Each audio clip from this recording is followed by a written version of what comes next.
when we think about the last days,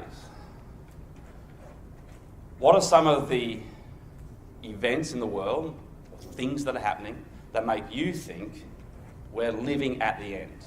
And I'll let you answer that out loud, not to yourself.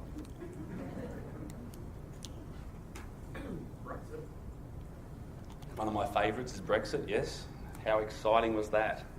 I'm still excited by Brexit. I mean, Brexit gave rise to none other than Donald Trump as well, because it's the same spirit. Everybody is getting sick to death of being told what to do by tyrannical people. It doesn't mean they've got a better idea, as you probably are well aware if you see any of his tweets. But we're sick of it. And it's the people, it's democracy, it's the crazy frog-like spirit saying, we're sick of this. And it's the spirit of madness still working in the earth. What else? What else makes us think? Israel in the land again, that's fantastic. And what about what they're doing, negotiating now with the greatest Satan on earth? Well, from America's point of view, that is Russia themselves. What's Russia even interested in that area for? That's right, the spoil. And Israel, potentially, they will become Russia's greatest competitor with those natural gases found off Haifa in the Leviathan natural gas field there. But what have they found in Egypt just recently as well? Amazing, even more easily accessible natural gases and gold in Egypt. It's simply incredible. Russia will want some of that. Israel will be trying to juggle, negotiate with this dragon. They'll have no hope when it's time to think an evil thought. But which one of us? Tell me anyone, put your hand up if anybody here thought we would still be around when we saw Russia just sitting there in Syria. That blows my mind completely. Never, ever, ever would have thought of that. And now I'm sort of used to it. I hate that I get used to it. It is utterly incredible. Russia just sitting there on the door, just above Israel. Trump is an isolationist. He doesn't even want anything to do with the Middle East. He says he wants to help Israel, but we know all lovers are going to forsake her. In the end, I don't think it's because America aren't able to fight. I think they won't be willing. There's not going to be any excuses, like when God's Son was crucified. Nobody had an excuse. Nobody came to his aid. Everybody left him. Everybody's going to leave Israel high and dry. Even the UK, they'll probably put some sort of a force in there. Russia will easily defeat, and they'll go, well, it's better that one goes out so that we can all have peace. You know that's how the world rolls. I wouldn't be surprised if it happens that way. These are all current events. We've got the immorality in the world. We don't even need to talk about that. We've got all sorts of problems with the ozone layer, and if you believe in global warming, which they do, they believe in it, and it is practically debilitating people with perplexity. All those problems. We just want to today have a look at another perspective for the current events, which you probably feel it. Maybe you haven't looked at it in so many terms as we're going to look at today. It's a big problem. We have a massive problem. What effect are the last days having on us? The effect of unprecedented exponential change. Now, I want to start off with a few symptoms of the last days, and some of these are maybe humorous, but I think they're extreme and they're quite true. So teachers can now get homicide insurance. I don't know if anybody knows that, but for us teachers, I'm pretty happy with that. I'm being facetious. I work at a Christadelphian school. I'm not scared any longer. But when I worked at the public schools, it was true. A Texas man was booked for doing over 387 kilometres an hour. Now, I don't know what you think about that, but that's too fast, isn't it? We're all in a rush sometimes, but seriously, that's too fast. How does he do that speed? People, think about this. You can purchase your prayers. That can be said out loud for you on a computer for $10, non-stop. Now, obviously we wouldn't do anything like that, but There must be some people that do it because there's a market out there. Religious people that have people who they don't know, probably a robotic mechanical voice too, saying their prayers for them. Time magazine reports kids burning out at 9 years old. Now, I don't know about you, but I know some of these kids. Maybe you're one of those parents. Rush them to school, maybe music lessons before school. After school, they got music lessons, and then tutoring, and then Bible class, and then this and that. And honestly, do you feel that? Some of us, I know some of those kids. This is, I think, now that my 6 children have grown up, I thought, well, I wish this was developing, a 5-day nappy. The mum says she just doesn't have time. The baby doesn't seem to care. Imagine that. That would have been easy. Harvard uni man diagnosed with exhaustion. He was pushing it, hit a wall, boom. He checked out. He went into hospital. The doctors, they ran all the tests. They said he's exhausted. Complete breakdown. This is an academic. What's going on in society? People are wheezing and worn out. A woman once in an interview said that she can't wait to go to the dentist. And a dentist reported that people are falling asleep during root canal. Now, can you believe something like that? I still find it fearful to go to the dentist. I do. In the 60s, no futurist ever predicted that we'd be working as hard as what we are today. In fact, in 1967, they had a full Senate committee, and they predicted that by 1985, think of that, how far away that is from how far removed from us it is. We'd be working 22 hours per week, and we'd be retired by 38. And they had good data and pooled knowledge, and nobody laughed. They all nodded and went, oh, and took notes. They believed in it. And yet that's not the reality of the new millennium, is it? Who's working 22 hours? Is anyone here retired by 38? I mean, it does happen. I haven't worked it out. But that's not the reality of the new millennium. The reality of the new millennium is this. Men are working 48 hours on average a week. 48. And the women are working 41 hours. And, if you're one of those women or sisters that are working, you're tired because when you get home, you've got another 40 or 50 hours of domestic duties to attend to once you get home as well. Now that's stressful. I mean, the men, it's similar. They're working 48 hours. They get home, they've got to do 1 or 2 hours of domestic duties. So that's up to 50 hours. It's stressful, it is. It's very, very stressful. This is the reality of the new millennium. And I like this. This is just lighten it up a little bit. A maxim that's never ever been transgressed. No husband has ever been shot while doing the dishes. And it gets stressful sometimes at home, doesn't it? So for the brethren, if you're feeling frightened, just go and stand at the sink. You'll be safe there. I'll just follow through a few more. Where 36% of people are feeling or reporting that they're feeling rushed all the time. The average manager is interrupted 202 times per day. 8 months of our lives are spent opening junk mail. I don't even look at it. I let the kids get it. I know it's there. I tell them, go to the letterbox, get out the mail. You keep all the rubbish, just give me the things that I need. I don't want to look at it. It is an absolute waste of time. We spend a whole year of our life searching for misplaced objects on our desk. You've seen my desk. You can imagine what my desk is like. Do you know how far the average misplaced object travels? 25 centimetres. I don't want to be doing that with my life. What about sleep? Look at this. In 1850, people got 9 hours sleep. Or 9.5 hours sleep, I think it was. And it's been going down since. To the point where in 1990, we're getting 7 hours sleep a night. Now, that's not good enough. Does anybody know how many hours sleep Einstein got? Einstein said he needed 11 hours sleep. Now, I know most of us aren't Einstein, I get that. But we've got this American footballer that says, hey, you know what? I only need 2 hours sleep. And I sort of think, well, you've got Einstein on one hand and this guy on another. I mean, it's up to you to make up your own mind, seriously. But the stats are out there. We're not getting enough sleep. We're stressed and worn out. 22% admit to falling asleep while driving. It's not very good, is it? And 54% of the people say they're more exhausted after a holiday than before.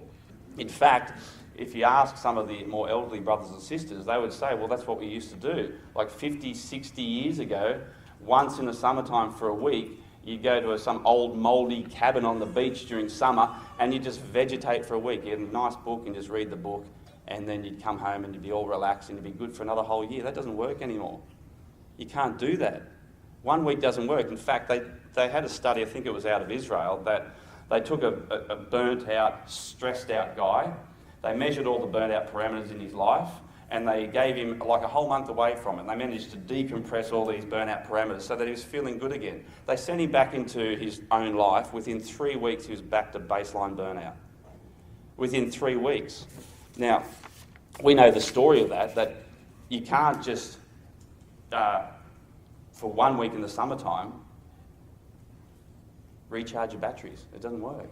We've got to work out a way to restore some margin in our life so that we can give it to the service of the truth. And we've got to ask ourselves, are these things, as funny as they are and as extreme as they are, most of those things are true, most of them, I'm not sure which ones aren't, but you can understand, we've all seen that. What's happening to us? Is this having an effect on us in the truth? There's something going on that's causing society to be wheezing, worn out, overcommitted, overloaded. Something's going on and it's a big problem in our lives. You dip the bucket into the well, you pull the bucket up, there's got to be something there, doesn't there? There's got to be something in your bucket. If your well is dry, brothers and sisters, if it's dry, we've got to find some ways to restore some energy for God and some service. So the whole world is fundamentally flawed at the moment. It's environmentally, it's physically, it's emotionally, it's absolutely exhausted. And we know that it can't go on the way it is. So if I asked you, what's causing all this?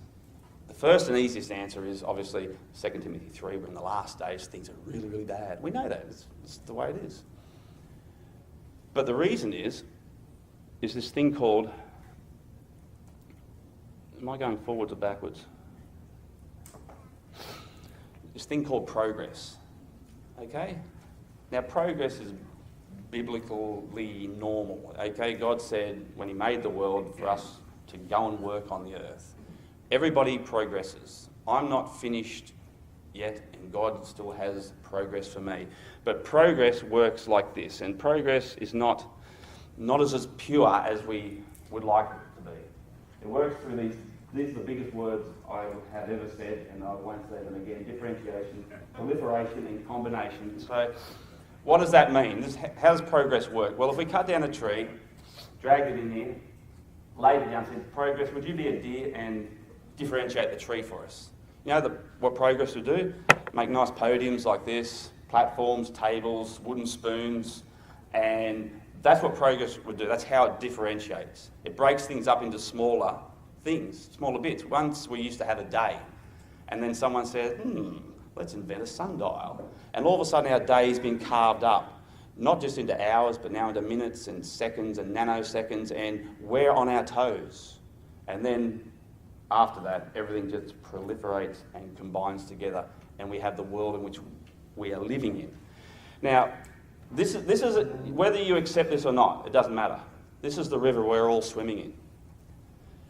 It's going to happen to us. This is our culture.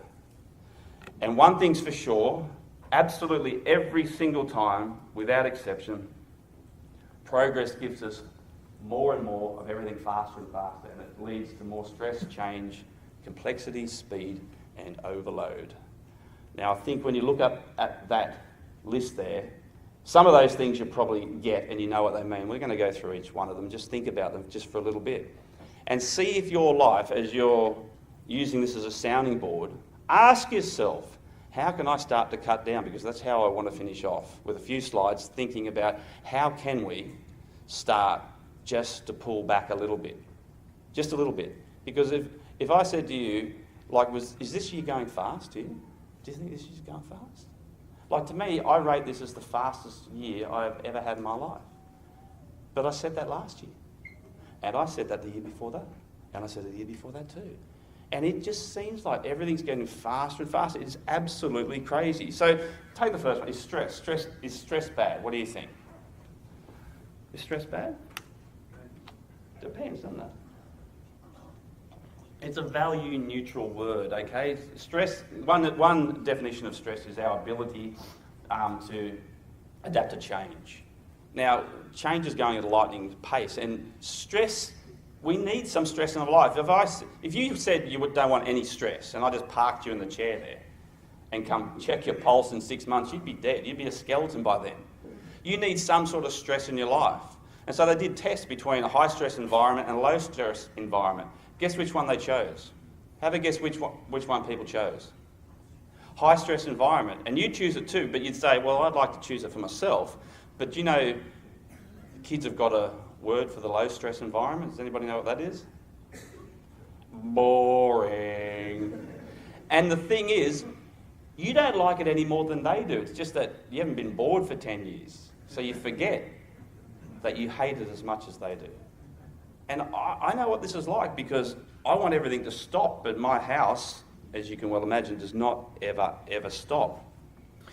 So stress is good, but too much stress. I'm not exalting a hyper-stress environment either, because what happens is, reliably, if you push beyond a certain limit, things start to break down. Physically, you can't, your physicality wanes. Mentally, you just become too stressed and you can't function properly. Your productivity starts to go down, you rush, you make mistakes. That's what absolutely happens. If you know things about adrenaline fatigue, has anybody ever heard about that? Your hypothalamus and your neurons breaking down. Have you ever heard about it? It's probably because you've been in that situation. Too much stress. A brother at home who I love absolutely dearly, he had a breakdown. He had stress.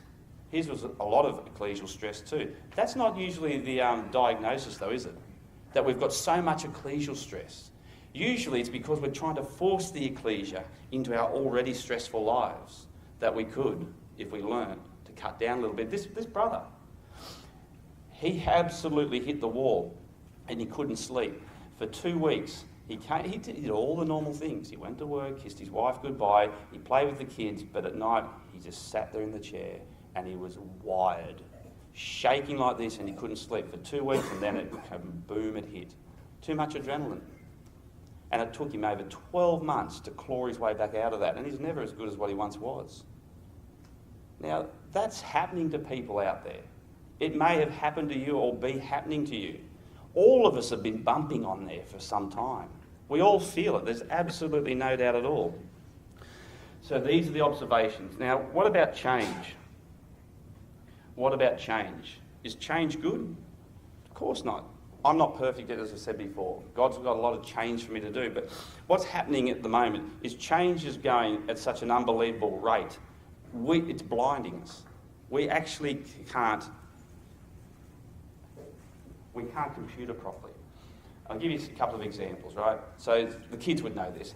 Does anybody know how many times you can fold a piece of paper? Because this is always behind our intuition. 7 is right.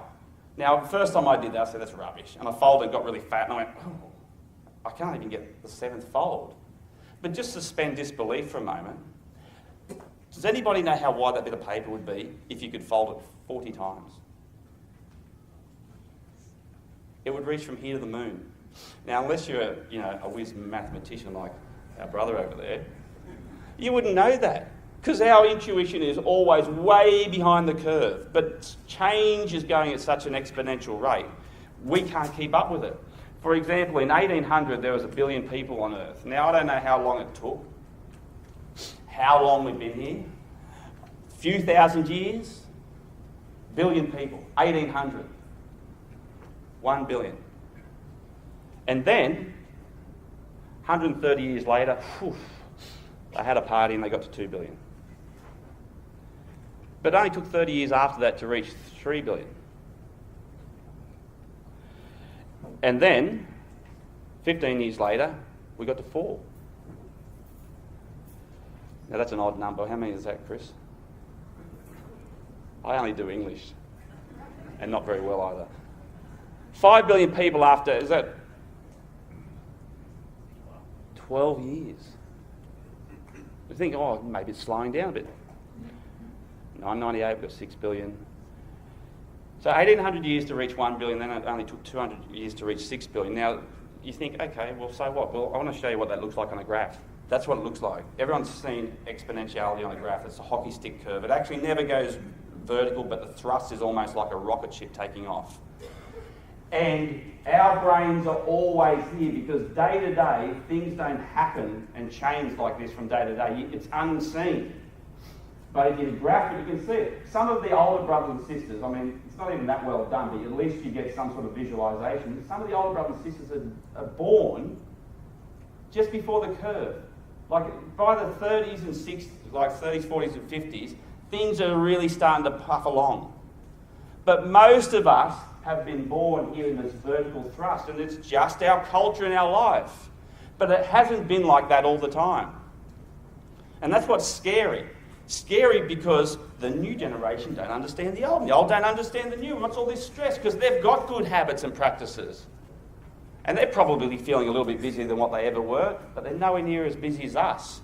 Another example is you can help me with this, the Pacific Ocean, 100 million square kilometres, okay? There's enough room for all the land on Earth plus another Asia in the Pacific Ocean. So it's really big, the Pacific Ocean.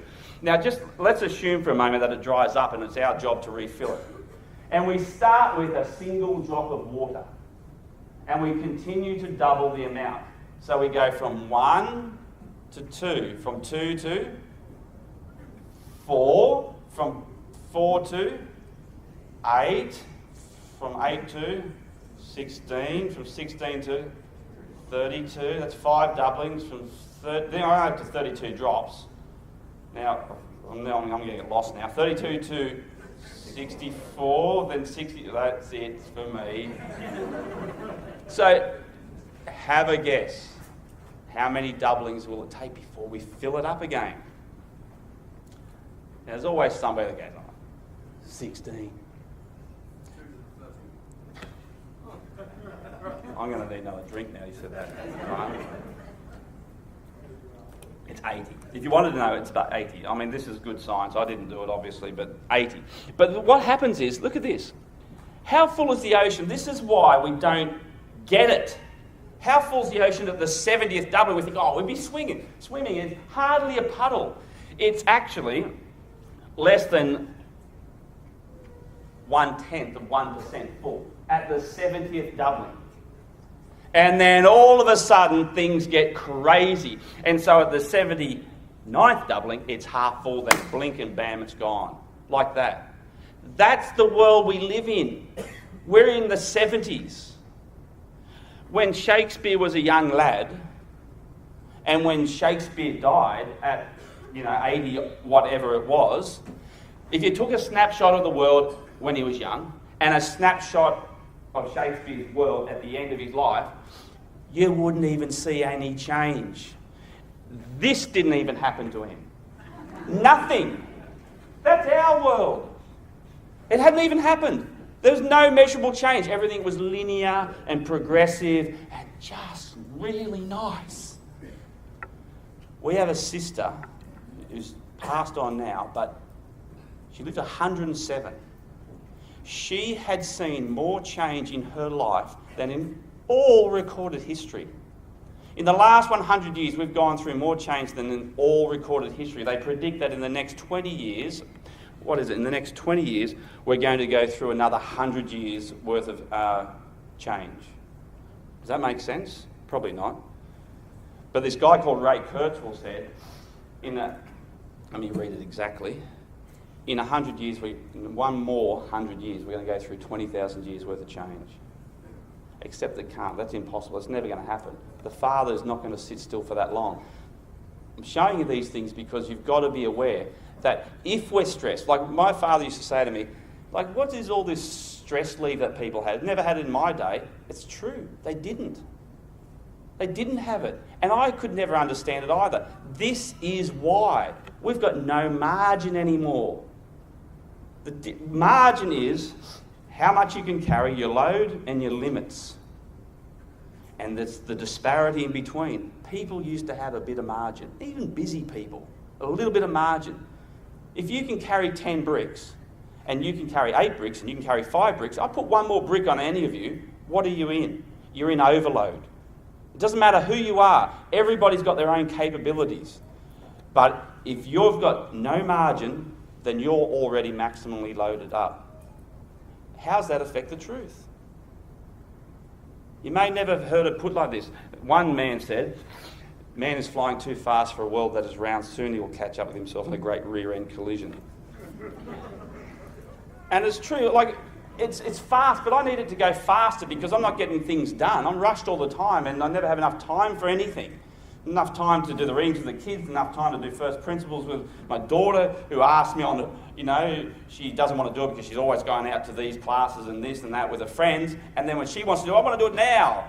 Well, I'm going out just now. I can't do it with you now. Oh, you never want to do first principles with me, Dad? Like, my life is crazy. And I don't think I'm the only one in the room whose life is like this. It's nutty. And, well, because we need a bit more speed, maybe, how many hours is it from here to Detroit? 3, 5? Well, that's right. How long's a piece of string? I know. But let's just say it's 5 hours. What? Look, it takes too long. I mean, what a bore. I haven't got 5 hours to spare. Why don't they just increase it by 10 miles an hour, the speed limit, every year, so that in maybe 15 years' time we can get there in an hour?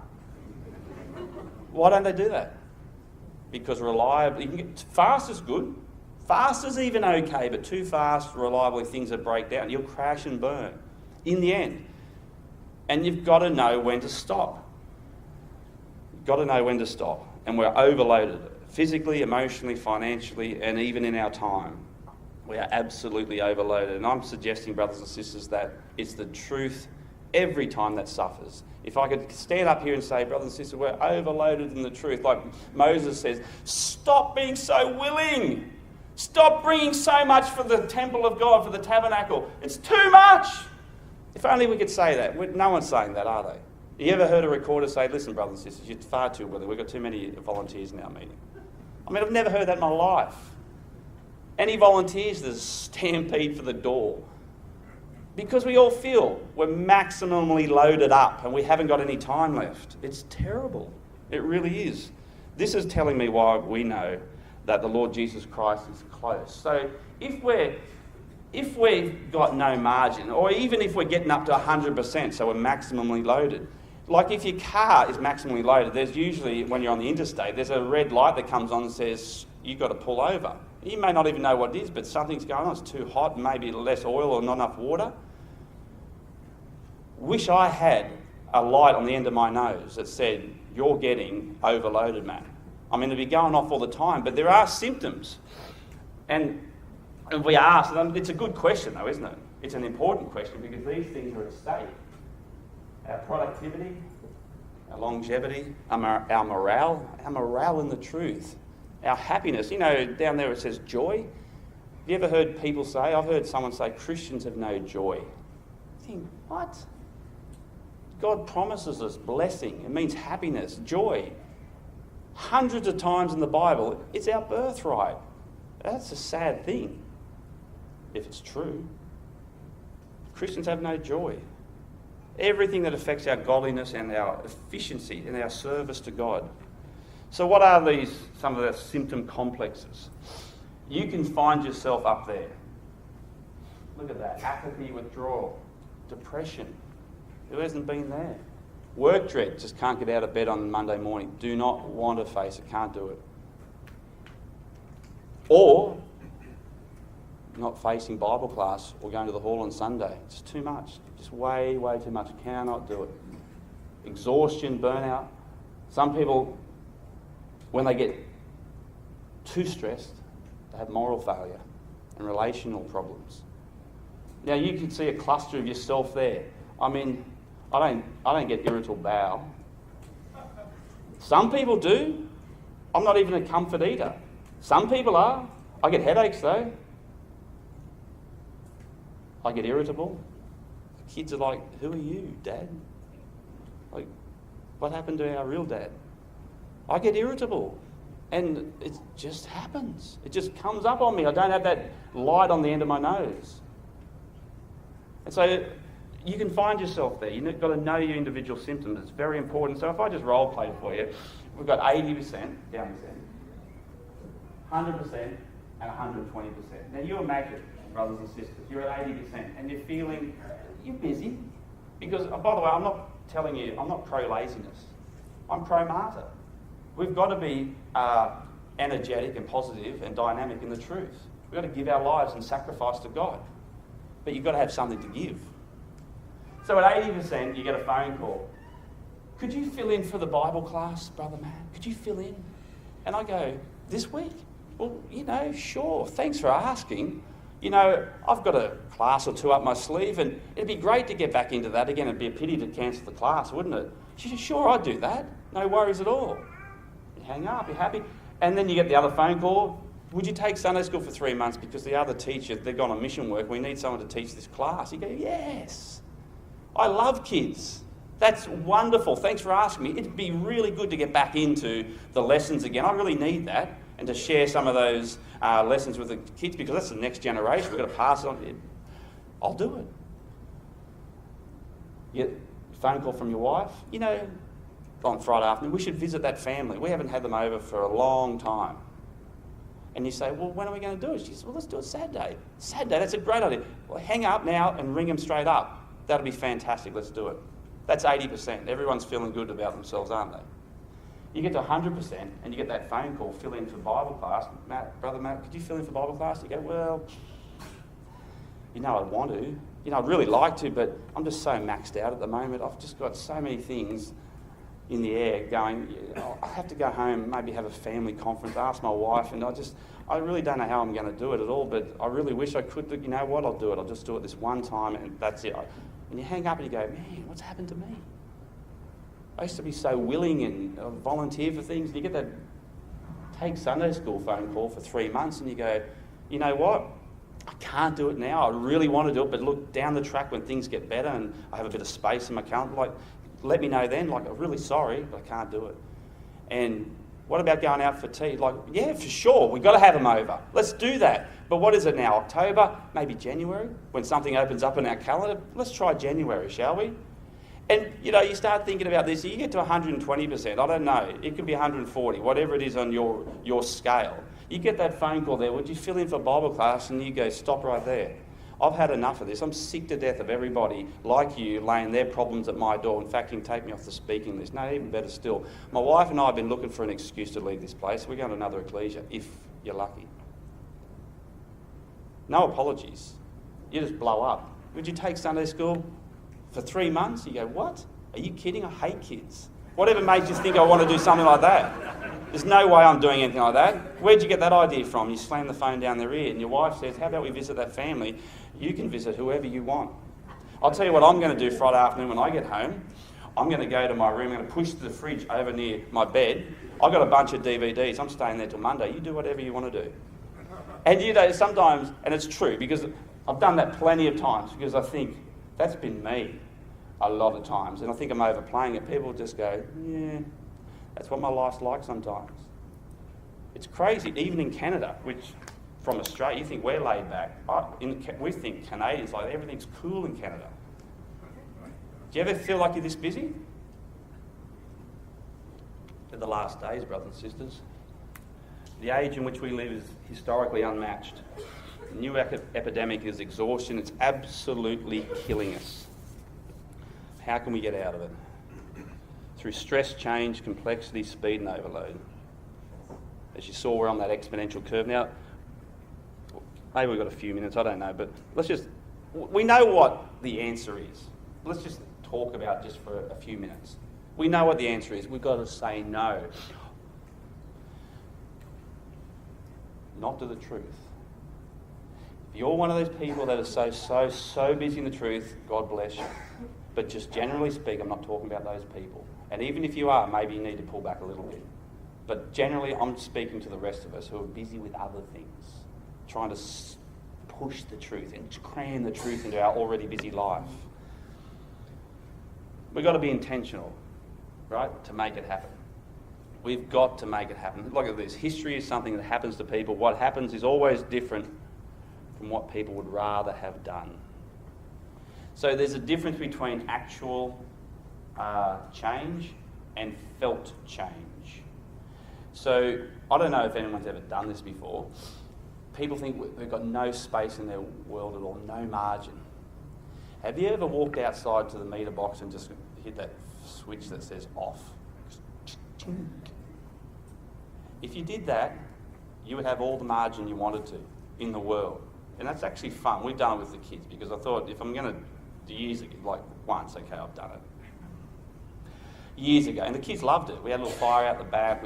We only cooked what we could actually cook, like in the 1800s before there was electricity. The kids had a great time. I was a little bit irritable. It took me a long time to get into it, I admit, but I had space. No one could ring us up. Took all the phones, chucked them, to put them off. We could do it. We could do it. We've got to learn to say no.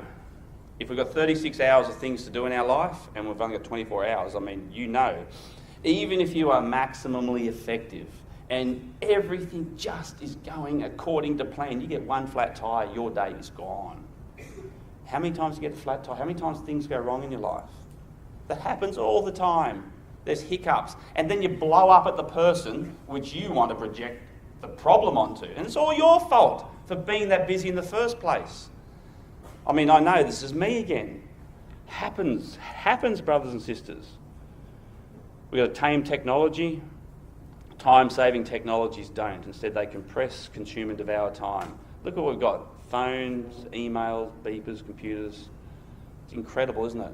If Alexander Bell was here, I probably would sidekick him to the head. You just get so sick of it. And yet we love our devices. Can't go anywhere without it.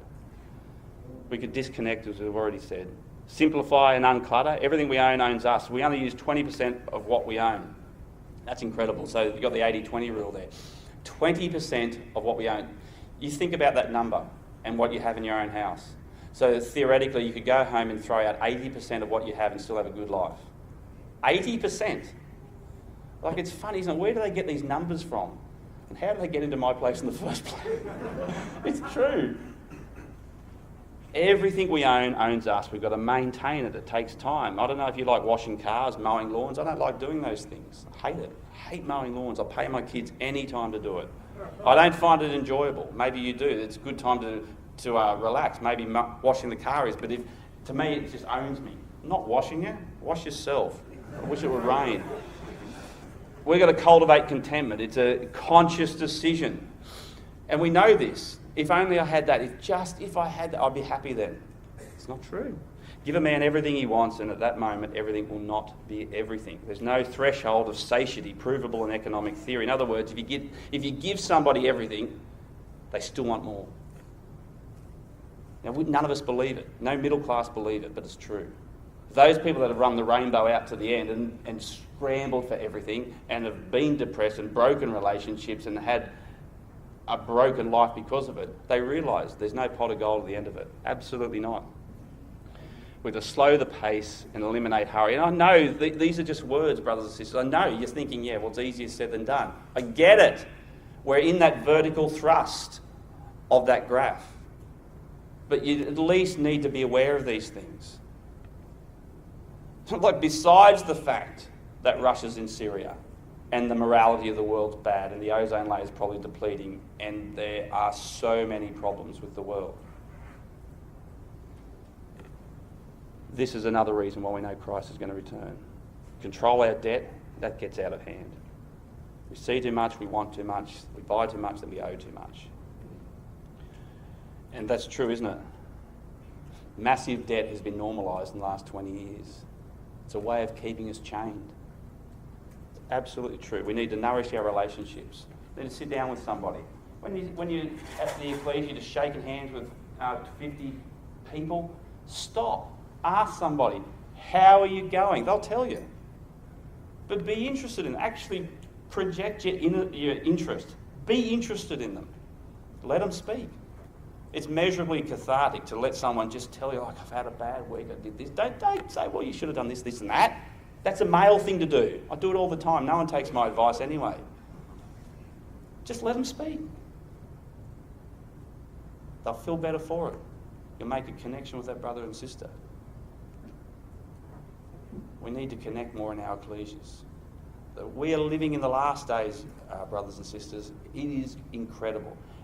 People have said it before, this is an unprecedented age. Before this age, this one trumps them all. There's no pun on that guy's name, by the way. This is the worst age we've ever lived in. This is the age where Christ will return.